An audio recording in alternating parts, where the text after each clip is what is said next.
Welcome, ladies and gentlemen, to the Snake Pit Podcast, your one and only stop for all things entertainment, all things homegrown. Coming to you out of Toledo, Ohio, I'm your host, Jake Pilewski. You can follow us at jakepilewski.com. That's Pilewski. The Snake Pit. The Snake Pit Podcast has been launched to promote local businesses and artists in the entertainment industry, from musicians to writers to producers to bar and restaurant owners / managers, you name it.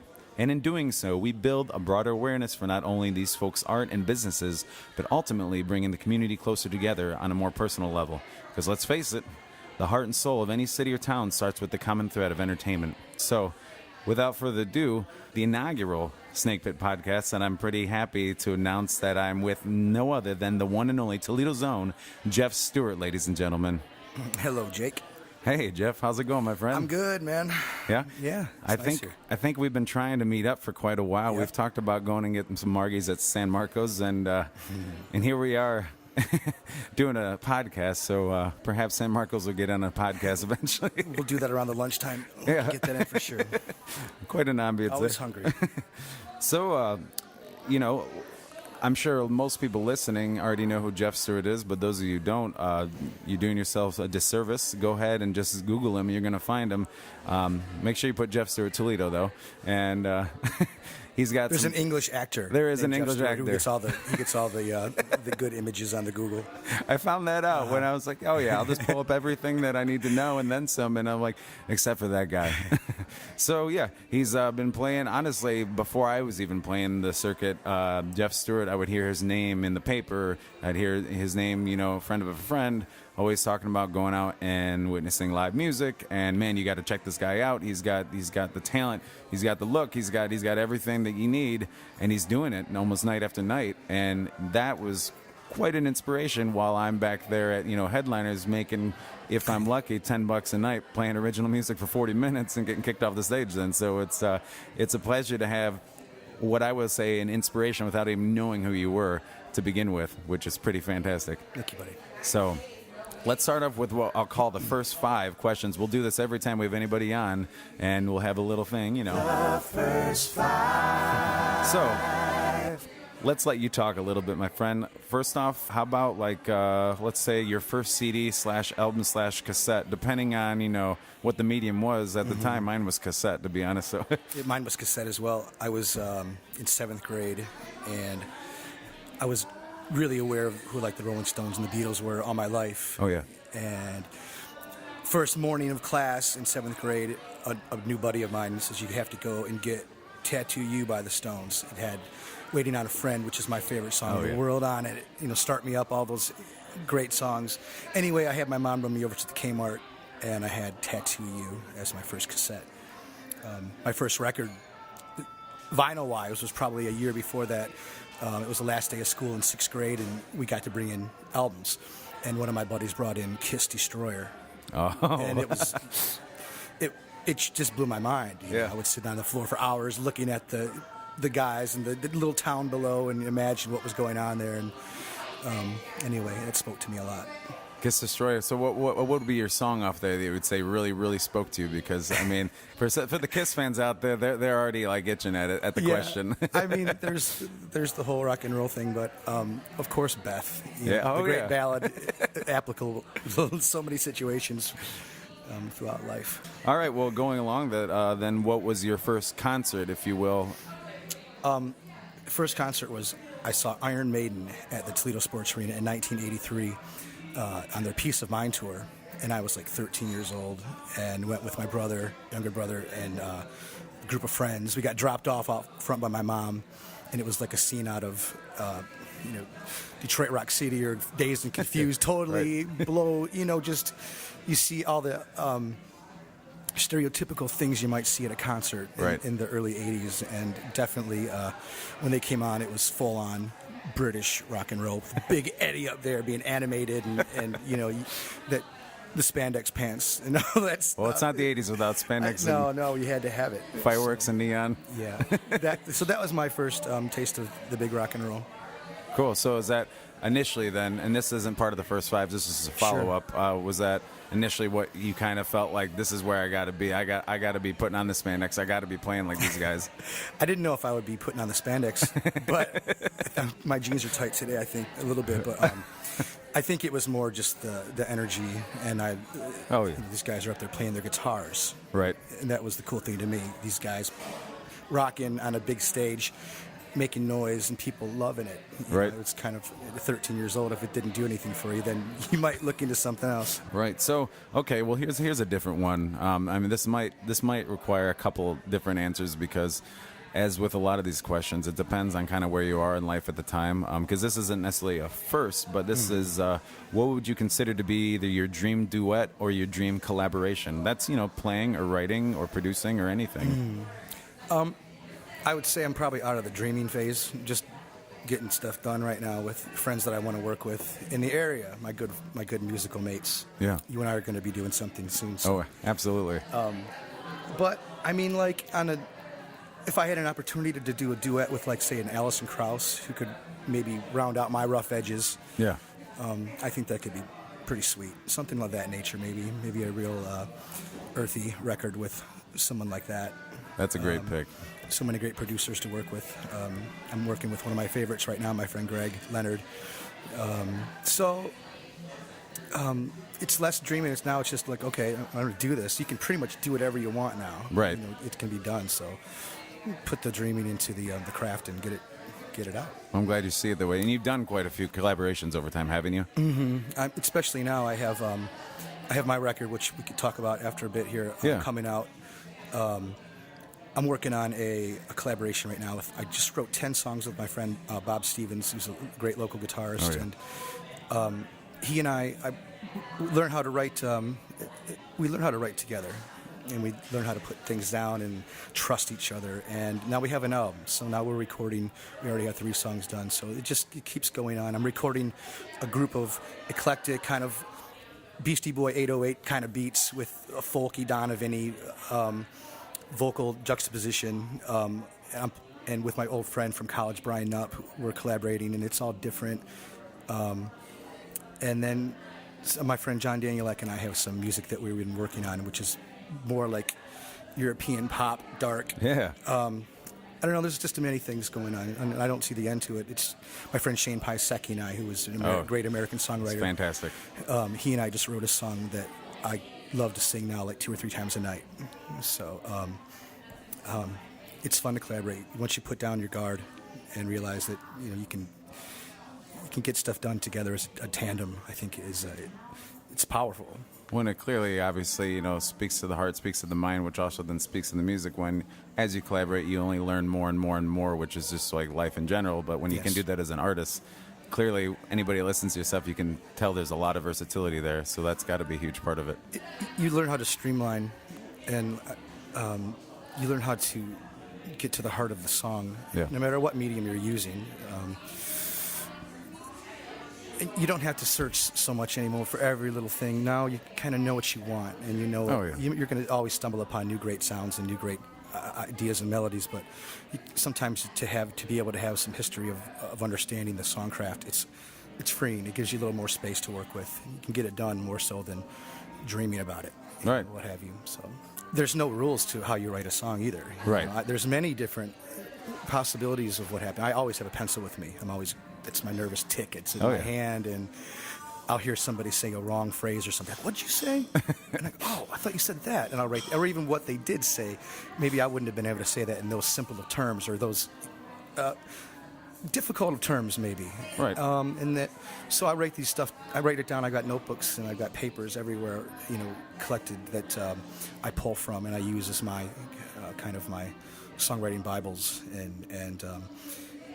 The iPhone, which has the little recording devices. I'll be at a gig, and between songs, I might come up with a riff or a melody, and before the next song, I'll just type it in, or I'll play it into the little machine. Well, you don't want to lose it. Sometimes you get magic in seconds, and it'll be gone in seconds. Think about how many hundreds you've lost compared to how many 1 or 2s that you've kept over the years. So technology put to good use. It is, and then there's also the part of that's the craft where we got to write a song. We need a song today for some application. So through learned experience and all these things, then you sit down with your pencil and your book open in front of you, and you just get down to business. You take the esoteric kind of, you just take the preciousness out of it and get down. You write a song, you figure it out. You write a melody. You hopefully have a huge resource well inside of you from life experiences, and you have enough of that from other people that you've been with and things you've gone through. So, and then understanding maybe a little bit about the way a song is structured, the form. And that's freeing because you don't have to sit around necessarily for inspiration, which you do. You can get in the fetal position and wait for days and stuff. But mainly when you get down, I find myself when I get down to work, even if it's just checking back through old lyrics or even writing one word or so down, it still feeds the muse. Once you start doing the craft, then creation, and then that's when you're opened up to all kinds of possibilities. There's the rhyming dictionary that you can use, and I was always so turned off against that kind of thing, And my friends like, dude, you only know like, a billionth of a percentage of all the words in the world. And so I started reading through these rhyming dictionaries. I'm like, oh, man, it just, you can tell your stories can be told. That's not necessarily in Seussian kind of little rhyme lines, And you might learn something along the way too. Like, man, I've known that word, but I didn't even think to even use it. And now that one word opened up to even maybe go a different direction sometimes, which is really neat. I'll take these words and I'll write them down on the edge of my notebook as I'm writing as possibilities. Yeah. And that is a cool thing, too, because now you don't have to just say you're not limited to one little idea. Then you have other ideas that might be more supportive of the verse or the text that you're trying to get down. Yeah. Well put, man. Definitely a guy who knows what he's talking about. It's a little bit of experience. If I say little, clearly that's a little bit of just sarcasm. Right. Hey, no matter what it is, you got the knowledge, and we appreciate that. What is, honestly, if you can think of one or many, or at least the one that sticks out the most, your most embarrassing or maybe humbling experience on stage? There's definitely been so many over the years, so many things that add up to what you try to do today, and it doesn't stop. You're constantly reminded to back down or to not do that. And I probably don't need to go into any specific examples just for my own reasons, but I would say most of it deals with maybe booze and volume level choices. Yeah. and maybe I think we can all attest to that. And maybe ranting a bit too much on the having a microphone in my 20s. But other than that, just shut up and sing now. All right. Well, then the fifth of the first five. Then this kind of can tie into kind of what you touched on. So ultimately, what pushes your buttons as a performer? I mean, that can be whether you're on stage, off stage. I mean. There's a couple of different ways I look at what pushes your buttons. There's like what pushes me, what drives me. Yeah. I think maybe if I'm getting stale, because we all get stale, and we all get stagnant and get comfortable and get bored. And then I'll go out and I'll see some young kids playing something. And then I'll go, shit, man, I need to not let these guys pass me. So I'm not going to let them. I always make sure that I take care of myself. And if they do, then hopefully I'm doing something right and giving them the good energy, and it comes back to me. But I think it's just people tend to talk too much. It's like the walk, don't talk the talk. Just take care of your stuff. Be low key. Maybe I don't know. If you're going to be an artist, you're going to be out there. You do it. You don't disgrace the stage. Right. Get up there and do your work, and play the songs. You're not going to talk to every single person in the room. You can't do that. I mean, if you're on break, that's a different story, but whatever. But when you're on stage, I don't like watching people just be buffoons up there. Mm-hmm. There's a lot of buffoonery for sure, man. But I don't know. Just sing, get your stuff done. So then going with that, now, I mean, we're done with the first five. And also, Jack, I wanted to tell you that there's one of the buttons that I get pushed in terms of just getting stuff done is there's just so much time in life. There's so much time in the day. And you can't do everything. You can't be a songwriter all the time. You can't be recording all the time because you have other things in life you have to deal with. So I think, your own mortality, you want to get everything out there and want to get the next project done. I don't think about all the hype about a certain project. I think about getting that one done so I can move on to the next one. And stuff, so there's just, that pushes my buttons, knowing that I have a lot of work to do. Well, and I've seen that with different articles you had with like Toledo.com. I know there was an interview there. I know you've been interviewed plenty of times before, and I've seen that, and that's been a regular thing, part of you, which was a big part of, I think, why you are well known, because you're not just a performer, you are an artist. And and you say artist, that can be a very wide open term, but I mean, you do art in just about any possible way that you can, and because you have a lot going on in your head, and just like you said, sometimes it's discouraging or pushes your buttons or encouraging, either way, depending on the day, when you know you have all this stuff you want to do. And sometimes it's tough, you want to get this one, but sometimes you're thinking about this one, but you only want to get this one so you can go into this one, but then now you're already starting about thinking of the next one. And that's got to be a way with songwriting and with painting, or, I mean, no matter what you're doing, I mean, that's got to be. It's a huge part of everything, and you have to just learn how to compartmentalize. Yeah. And lists are made. And maybe I'll have 5 or 6 lyric books opened up and different art projects going on. And it allows me to jump around and not be stagnant at something, get up and move to something else and come back to it. But one thing I know is you'll never get to all your ideas. You just won't. You're not going to get to them all. So you can take that pressure off of you. So concentrate on one thing and try to get that one project done, so you don't have to keep talking about it and tell people the same broken record story about what I'm working on. Right. Here, as opposed to me telling you, here's something you can listen to. Put it down, finish it, and it has to be done. That's fantastic. Yeah. Here's one that sometimes can be open to interpretation depending on memory and depending on what really stands out. When did you decide that? What point in your life that I have opportunities, like I'm smart, like I can go to school, I can do this, I can do that, but when did you decide, like, no matter what I do, I want to be an artist, period, and that's what I'm gonna do? I don't ever remember not having music or in my life and not wanting to do this. I didn't know I wanted to be working a wedding when I was 6 years old or 7 years old, whatever the case may be. But I always had a feeling about it. I always knew when I watched TV and there would be, the Beatles would be on TV, or the Stones, or the Who, or Zeppelin. I was always fascinated by that.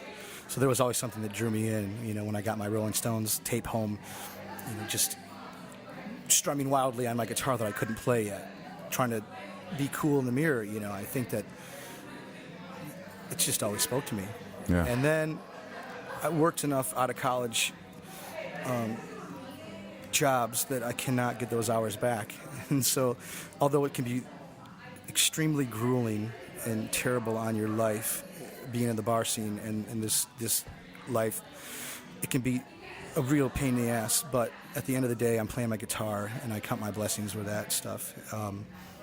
Then in high school, you started getting a little bit, learning how to put some chords together, and you're learning a couple tunes, and then you get together with a group, with some buddies in the neighborhood that play or that go to school with you. My brother was a bass player. There's 4 Stewart boys. My brother Mark and Dan are both bass players. My brother Steve's mostly an at-home kind of piano player. Okay.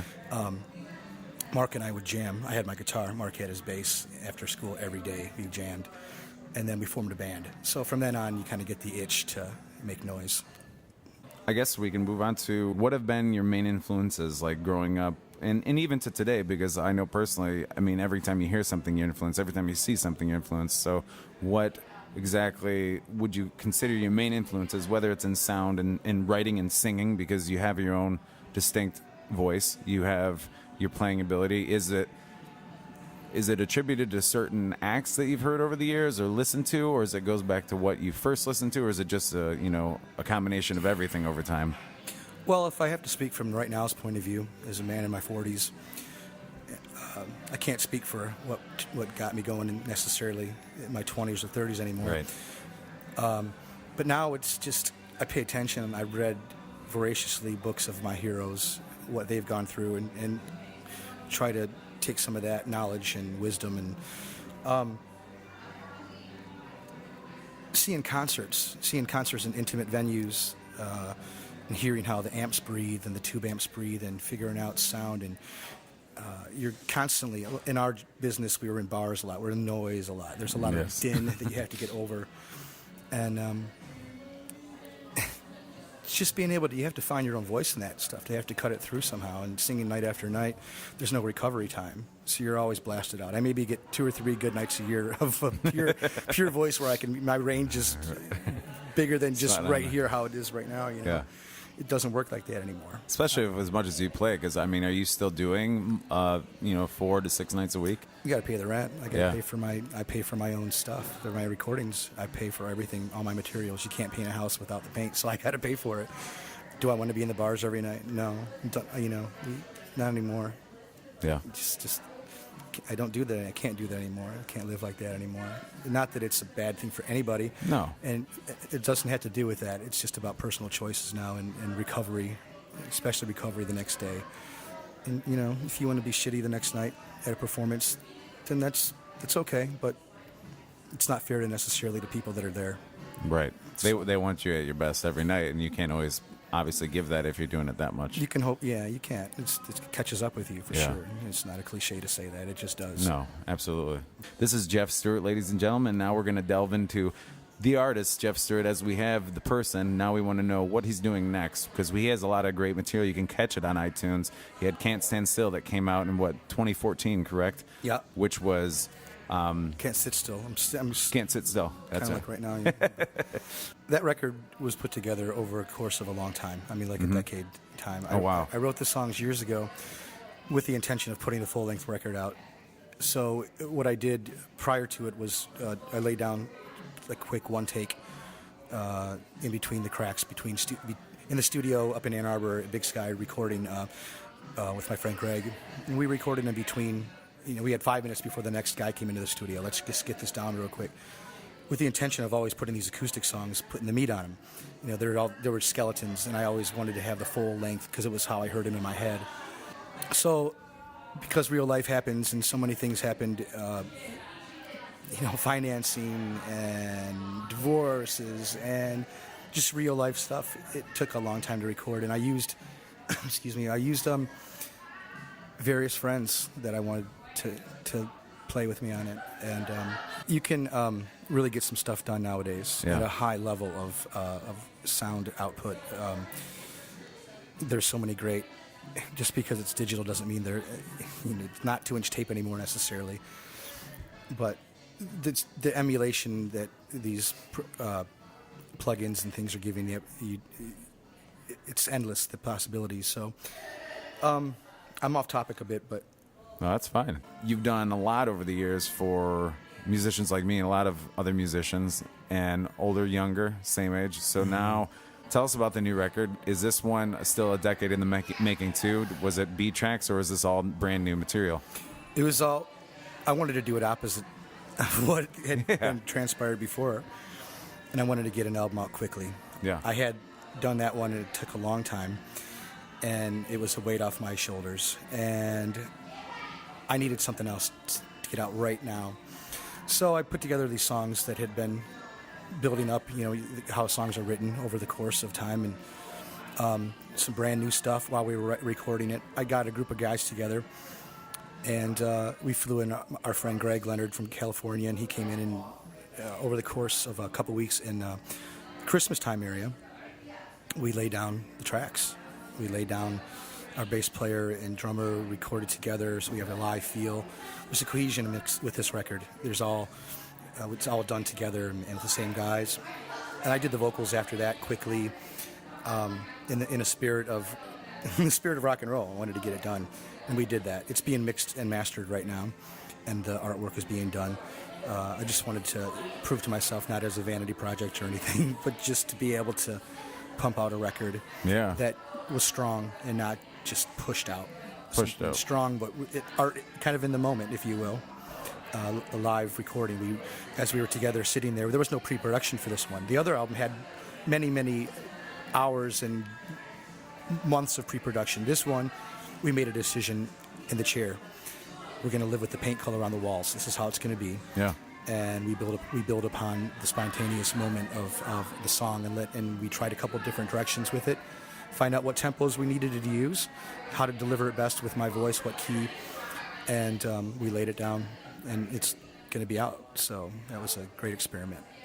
So, I mean, from what I've heard, it is fantastic. And literally, first song I was hooked, and then I listened to the next song, and like, okay, maybe he's just got really good at writing these hooks, and I'm gonna hear a lot of the same stuff as you do in every song, and every song is completely different, but in the best way possible. So I'm looking forward to it. When can we expect it out? Do you have a set date? I mean, I know you're not under any scrutiny. Yeah. So. Well, the calendar here is starting to move on already, Right. isn't it? But I mean, I want to have it out in 16. Okay. And I think that's possible. I just have to put all those logistics together. But Right. as far as me doing my part, it's done. Now it's just putting the packaging together and all that stuff, and it's really just putting the icing on the structure of the song. Now it's like, all right, what tone do we use for this? And man, that's the fun stuff. And you can go from song to song, whatever the song calls for. That's what you're going to treat it as. I'm excited for people to hear it. Yeah. I am. I am too. Just hearing what I heard. I'm calling the record "The Cold and the Beautiful." Kind of a balance of so many different metaphorical things, and you can use your own brain to put whatever you need to it. Like any great art. Yeah. So, it's maybe this record is more pointed in time, a specific time in my life. Maybe dealing with love and possibilities of lost love, and new possibilities of starting over as a man, and taking care of what you need to in a relationship.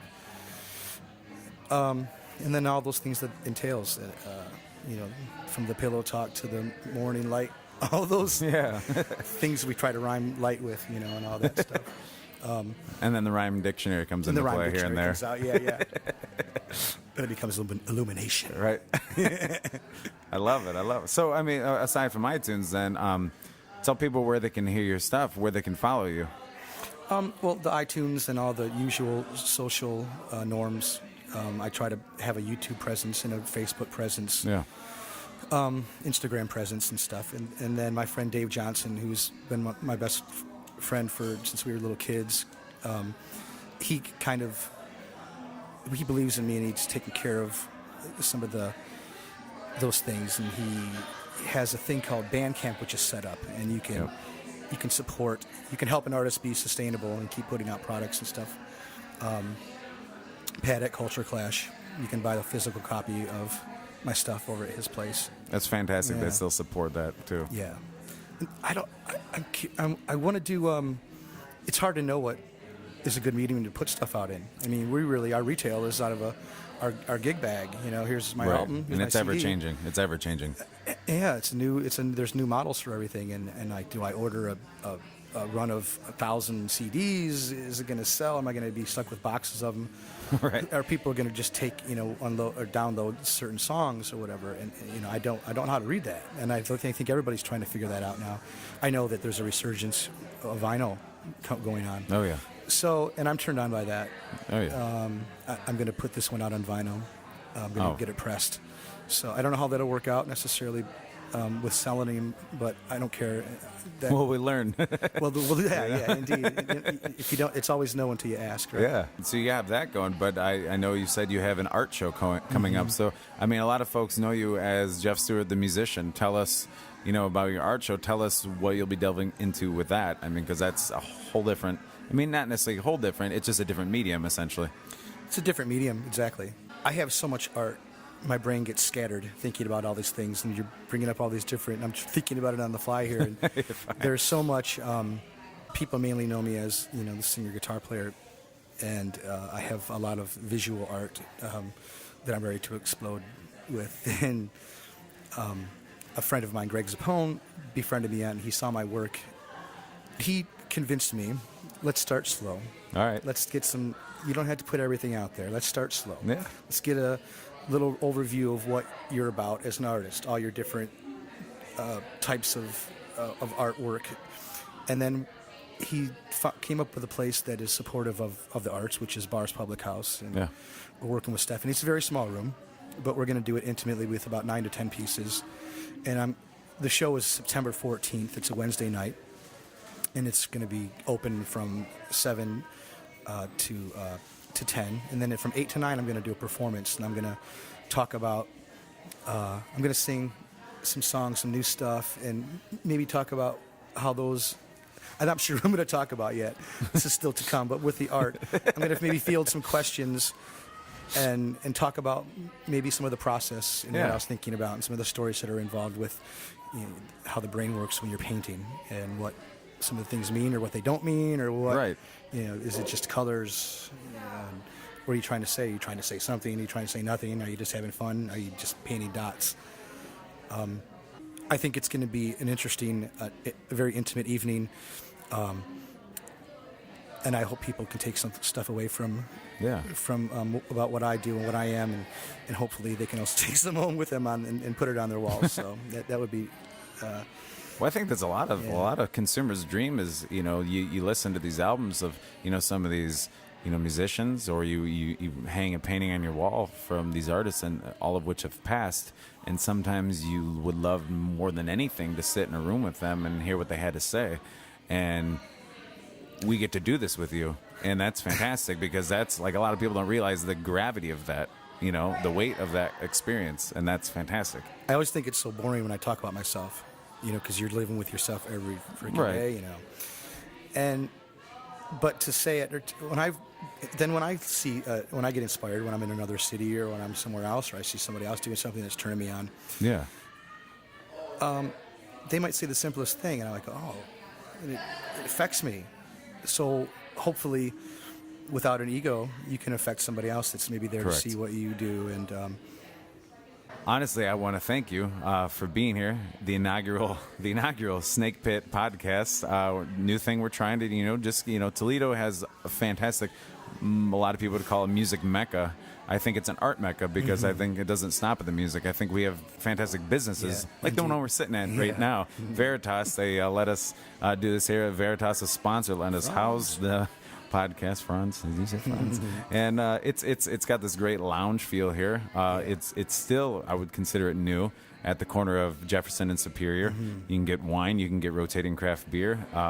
Have sporadic live music and a fantastic staff and a nice industrial chic environment. So you can walk in here in a t-shirt and jeans or a full suit. Indeed. And everyone's going to feel comfortable. So we have a lot of that stuff going on in downtown Toledo. In my own eyes, I mean, personally, I started playing, you had the Bottle Rocket and stuff in 2000, I think it was 2003, 2002. And just since then, and we're talking less than 15 years, what a difference we've seen. It's a real renaissance going on. Yeah, and it's cool to be part of it. It is. And it's got to feel amazing for you. Well, it's great for us because we're working. Yeah. There's a lot of work, and people are employing us, and it's like you said earlier. It's from the bar owners to the people in the trenches. We're all working together and trying to make Toledo a better place. And there's so much great talent, and it's not just guys that can get up there and play the guitar and shred whatnot. It's songwriters, and people that are working their craft and making a living at it, and supporting families and supporting your own being. It's pretty cool. It's inspiring, and sometimes I'll often drive around the city, get out of the house. I just drive around downtown and just observe and soak it in. If I don't have a night off, or if I have a night off, or even after a gig, I'll just drive around sometimes and soak it in and see what's going on, so I can keep my finger on the pulse and just keep my energy on that level. But I'm encouraged. It used to be, one step forward, two steps back. Now it's getting, I don't know, things are happening, and I don't think we're just saying that in a hippie sort of way. Things are happening in a good way. People are spending money. Bar owners are putting their asses on the line, and people are supporting the arts more and more. It's very tough to see the recognized. potential. Yeah. And speaking of that, I did bring you a gift for your first Snake Pit. Oh, no. A little skull that I had made, and I picked one out. My beautiful girlfriend Kendra, she I do the carving, and I make it, and she takes them to her. She's an artist as well, and she fires them in this kiln. That's fantastic. And she deals with different glazes and different colors. And I thought that one kind of reminded me of a snakeskin, so that's the one that. That's beautiful. It's for you. Now I wish we would have a video feed going. We talked about that earlier. Wow, thank you for that. That's welcome. amazing. I love stuff like that, but I guarantee my lady's going to steal it from me. But good thing we live together. Yeah, right. It'll still be mine. Yeah. So Jeff, if you don't mind, because clearly you've spoken and you've probably already inspired and given more advice than you even realize. Anybody listening to this, and that's what really counts, is because, like I said, just like your art show coming up, we want people to delve into the mind and the soul of the person putting out said stuff, and essentially making the city better, one artist at a time, one business at a time, you know. And so, but do you have any piece of advice you could give to artists out there, you know, whether it be musicians or not, whether they are on the circuit or not, actually doing it, or if they're in their early steps of doing it? Do you have any advice you can give to all those out there? I think it's important to stop trying to be cool. Stop trying to feel important. Just do your own thing. Get it done. Quit wasting time crying about it. Get to work. Yeah. Be a gentleman. Be polite. The city's small. People talk. Keep your mouth shut for the most cases and keep your ears and eyes open. And hopefully that way you'll find the songs a little bit easier, you know. Yeah. Well, we're looking forward to the album. And you said, hopefully, I mean, I know things happen sometimes, but we're looking into 2016, still having the album out with Jeff Stewart. So I'll try to stick to that gun. Yeah. Well, we appreciate that. And I've heard it, ladies and gentlemen, and it is good from what I've heard. And it can only be better because every single track is a keeper. And I'll be buying it and Spotifying it and doing everything and then some. Not that you have to Spotify once you buy it anyway, but Jake, I appreciate what you do, and I appreciate. I was excited to be talking to you because I know that you're a pure heart, and I know that you are one of the young bloods that pushes me, and I know you understand some things about the importance of what we do, and you know, it's nice to be here with you, man. Well, thank you for pushing me. Thanks for being on the Snake Pit, man. I mean, this is cool. We're going to have plenty more people to come, and I'd love to get you back on here, too, especially after your art show, especially once the album comes out, and we'll plug the heck out of it. You can catch September 14th. September 14th. Bars Public House. If you don't know where that is, that's over on Briarfield in Maumee. So I think that wraps it up, Jeff. One more time, catch them on iTunes. Look up Can't Sit Still, full album on iTunes. Anywhere else you can pick that up? Keep an eye out. There's going to be some sources that we're going to make available for people. Cool. So, yeah. Cool. Thank you, Jake. And the new one on vinyl. So yeah, right. All right. Awesome, Jeff. Wax. Jeff Stewart, ladies and gentlemen, Toledo Zone. Keep in touch, and we'll see you next time. Coming from Veritas, the chic, if you will, avant-garde industrial setting here at the corner of Jefferson and Superior. I'm Jake Pilewski, signing off. Thank you. Good night. You can follow us at jakepilewski.com. That's Pilewski. The Snake.